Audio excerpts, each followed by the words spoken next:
Today's story is one of those cases for which there is no explanation for. Even though we know what happened, nobody knows really why this happened or what the motive for this crime was. I think for us as humans, it's natural for us to want to know the motive and the why behind something that happened so that we can kind of rationalize the evil within our world. But to some questions, there are seemingly no answers, and that certainly seems to be the case in today's story. Thank you for watching another episode by Storyvolt. Just so you know, I post stories here on a weekly basis, so if you're a fan of true crime, mysteries, and stories of strange occurrences, please like this video, subscribe to my channel, and share it with a friend. And now that you've done so, let's open the vault. This is the story of Jayme Closs.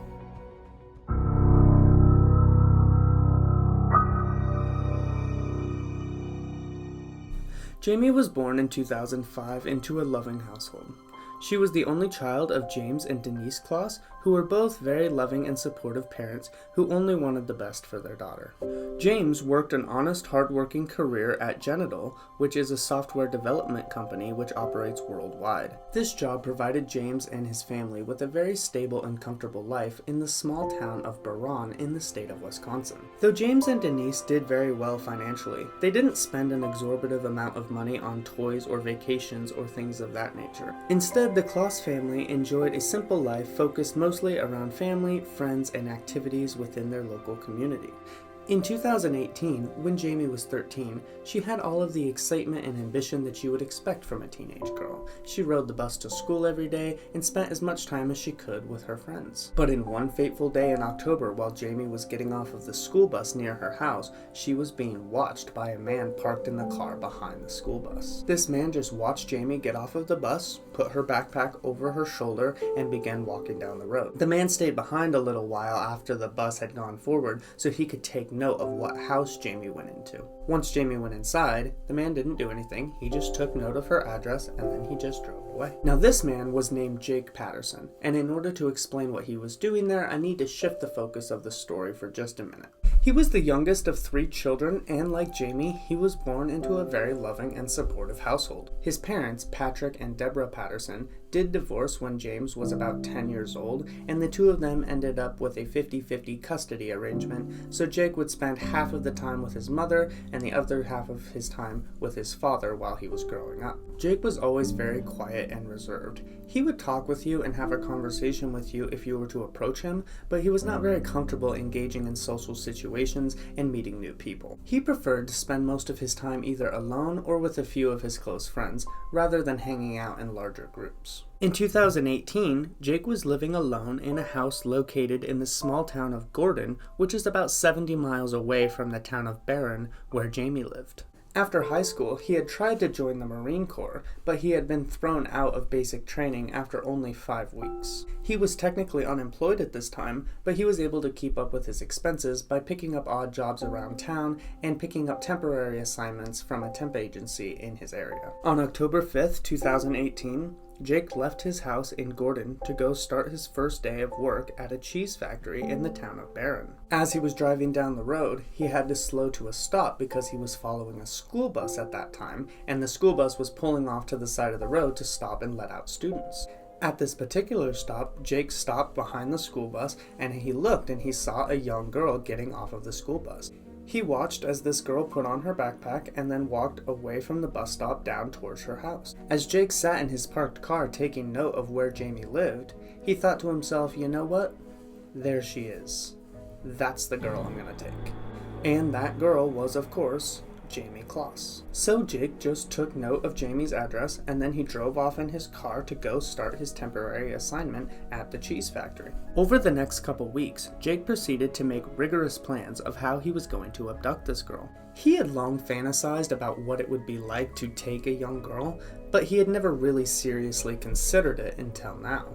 As Jake continued planning this elaborate abduction, he began to get excited thinking about what it would be like. Jake didn't want to leave any forensic evidence at the crime scene when he took Jayme, and he knew from watching popular television shows that there were many ways that the police would gather DNA to catch suspects.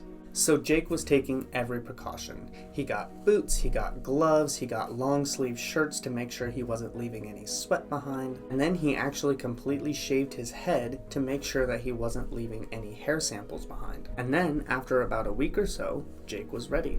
He waited for the cover of night, and then he got into his car and drove the 70 miles from his home in Gordon down to Jayme's house in Barron. As Jake approached Jayme's house, he stopped a good distance back so he could kind of look up at the Closses' driveway to assess what was going on. As he was looking up at the Closses' house, he could see that they had multiple cars parked in their driveway and there was a bunch of lights on in the house. It looked like the Closses had company over that night and there was probably a lot of people in the house. So the thought that there actually might be more people in the house kind of unnerves Jake, and he realizes like this is probably not a very good night for this, and so he ends up going back home and not carrying out his plans that night. He figures he would just come back a few days later when the Closses would be alone. So disappointed, Jake would go back home without Jayme and continue making plans for his second attempt. A few days later, Jake was ready again.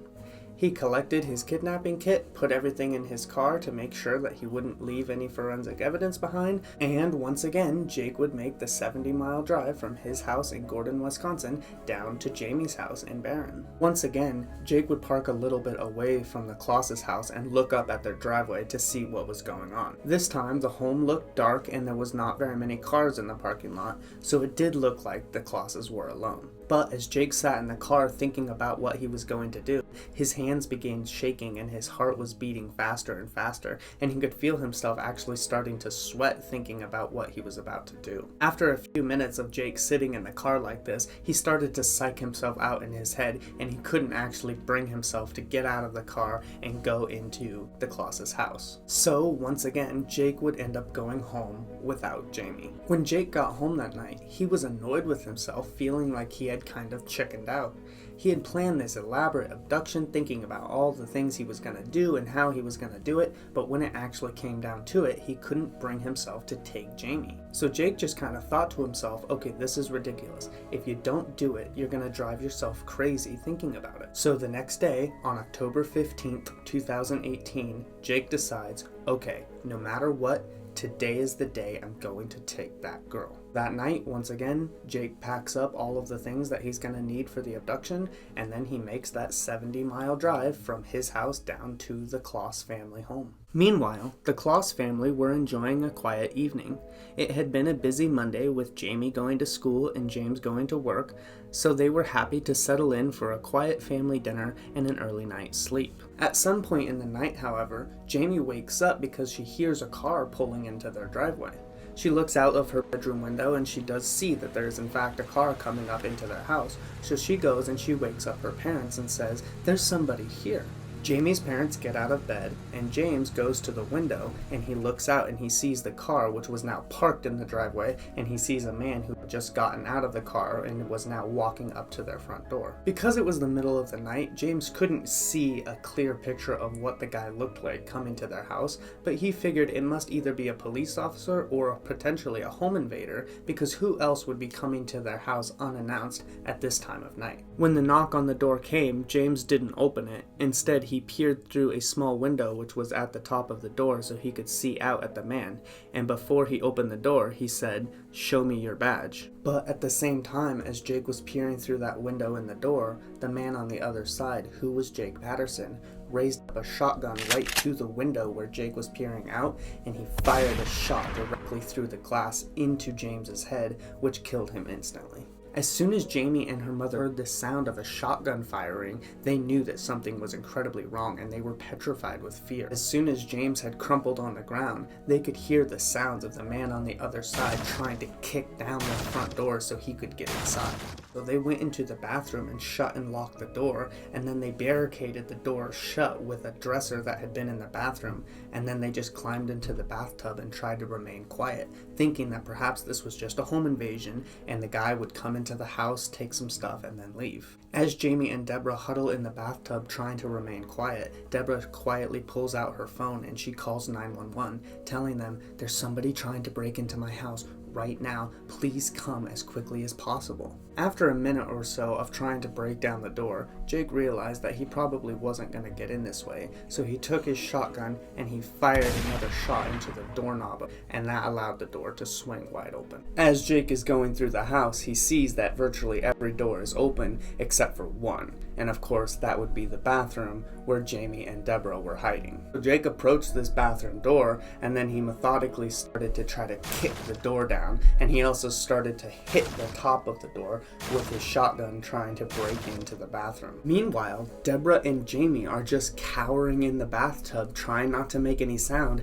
and just hoping beyond hope that the police get there before Jake is able to break through the bathroom door. But unfortunately, after a few good kicks and hits with the butt end of that shotgun, Jake was actually able to break off the top half of the bathroom door, and once he did that, he was easily able to gain access.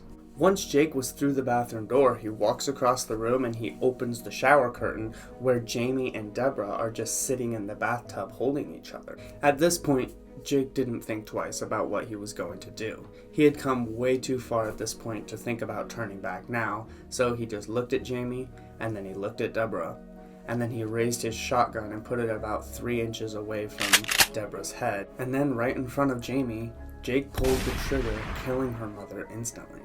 After he had killed Deborah, Jake realized that he probably didn't have very much time and that police were probably on their way. So he grabbed Jayme and dragged her out of the bathtub and began leading her out of the house. Jayme is in a kind of shock after just seeing her parents killed right in front of her, so terrified she has no choice but to go with the man. So she comes with him out of the bathroom, and then she steps over her father's dead body, which was still laying by the front door, and then Jake leads her out to his car. Once they were in the driveway, Jake opened the trunk of his car and he told Jayme to get inside. And terrified and not knowing what else to do, Jayme just obeys. Once Jayme was inside, Jake closed the trunk to his car, opened the back seat, put his shotgun on the back seat of the car, and then he climbed into the driver's seat and drove away with Jayme. As Jake drove down the street away from the Closses family home, he had to pull over to the side of the road to make room for a bunch of police cars and emergency responders who were on their way to the house to respond to Deborah's 911 call. Jake just pulled over to the side of the road and sat there quietly with Jayme in his trunk and watched all of these police cars drive past to the crime scene that he had just left about 20 to 30 seconds ago. Once the last emergency vehicle had passed, he just pulls onto the road and drives off into the night. When Jake got Jayme back up to his house, he took her upstairs to his bedroom and he told her to get underneath his bed. And then he told her if she made any noise or if she tried to escape, that he was going to kill her just like he had killed her parents. And Jayme knew, since she had just seen her mother being killed right in front of her, and then she had been dragged out of the house and had to step over her father's dead body, that this man was capable of the things he was threatening. So, literally scared to death, Jayme obeyed every one of Jake's orders. Jake had spent a lot of time thinking and planning about how he was going to abduct Jayme, but he had not put any time into thinking about what he was actually going to do with Jayme once he had her in his house. He was just looking for that experience of taking her. So Jake ended up just putting Jayme underneath the bed, and then he put up some blankets and pillows under the bed to mask the sound of any of Jayme's screams, and then he drug some plastic tubs and put them around the bed frame to kind of barricade Jayme inside. At this point, Jake thought to himself, like, okay, well, I can't let this girl go because I just killed her parents and everybody's probably going to be looking for me. So if I can't let her go, I guess I'll just keep her until all of this hype settles down. And that's exactly what Jake did. So a terrified Jayme just stayed huddled underneath that bed for days, which turned into weeks, which would turn into months. And every time she would make a little too much noise, he would punish her by hitting her, pulling her hair, and telling her that he was going to kill her like he had killed her parents. Meanwhile, in the town of Barron and Gordon and the surrounding areas, there was this massive search to find the missing girl named Jayme Closs. As Jake had planned, there was absolutely no forensic evidence to be found at the crime scene. When the police arrived at the Closses' house after receiving Deborah's phone call, they would go inside and find James and Deborah both dead in their house, but Jayme was already missing. But with absolutely no leads and almost nothing to go on, the police couldn't really do anything except for alert the public and the media and hope that somebody came forward with credible information about where Jayme was. And honestly, the police had pretty low expectations of ever finding Jayme alive, considering the brutality of the crime scene. And after a few months of waiting and putting posters up around town and putting her face all over the local news, it did seem like they would be lucky if they ever even found Jayme Closs's body. But of course, all this time, while there's this massive search out to look for Jayme, she was just huddled underneath this bed, hoping every day that Jake didn't kill her. And surprisingly, Jake just essentially went back to his normal life. After a couple of weeks of the police not knocking on his door, he figured he had gotten away with it, so he just keeps Jayme locked up underneath his bed and he starts going about his regular life. He would even leave Jayme alone in the house occasionally, threatening her with violence, telling her that she better not try to escape or bad things were gonna happen, and these threats were enough to keep her quietly locked up underneath the bed, and he would just go off, buy groceries, pick up odd jobs, and buy Christmas presents for his family. In fact, because Jake had taken Jayme in the month of October, she would be curled up underneath his bed while he would have family over multiple times for Thanksgiving, and then Christmas, and later New Year's. His family had no idea he had done anything like this, and he just told this terrified little girl if she made any noise that he would kill her. Eventually, after 88 days in captivity, Jayme finally gets the nerve to do something about her circumstances. On the afternoon of January 11th, 2019, Jake told Jayme that he was going out to work for a couple of hours and that she would need to remain quiet underneath his bed until he got back. And then Jake went out to go apply for a warehouse job with a liquor distributor in the nearby city of Superior. This time, however, Jayme would get the courage to push away the boxes which were holding her underneath the bed, and she would climb out from under the bed and into Jake's house. Then she walked down the stairs into the front door, and then she undid the deadbolt of Jake's front door, put on a pair of his shoes, and walked out of Jake's house. Once Jayme was out of the house, she begins walking down the road, looking for anybody who might be able to help her. She was scared that Jake might be coming home at any time and that he might see her walking down the road and take her again. But fortunately, a little while after she left Jake's house, she saw a woman walking her dog in the street, and she approached her and said, "Please, can you help me?" This woman's name was Jean Nutter, and she immediately recognized Jayme from the news and from all of these posters around town. She took Jayme a little ways away from Jake's house, and then the two of them went into a neighbor's house and knocked on the door. A woman by the name of Christine Kaniskas was the one who opened the door for Janine and Jayme, and she also immediately recognized Jayme from the local news and from all of these posters. It really was difficult to live in that area and not know that Jayme Closs was missing. Kristen welcomed the two of them inside, and then her husband went out and got his gun, and he stood by the door. They had heard from the local news that the man who had taken Jayme had forcibly taken her using a shotgun, and he was scared that this madman might come looking for her. While Mr. Kaniskas stood guard and Janine took care of Jayme, Kristen immediately called the police to tell them that they had found Jayme Closs, the girl who had been missing. Fortunately, these three adults were able to stay with Jayme until the police arrived, and then they were able to give the police a description of who Jake was and a description of his car. And sure enough, as Jake was driving around the neighborhood that night looking for Jayme, a police officer recognized his car and pulled him over. As soon as Jake saw the lights come on behind him, he pulled his car over to the side of the road, put it in park, and then he put up his hands and said, "Listen, I know why you stopped me. I did it."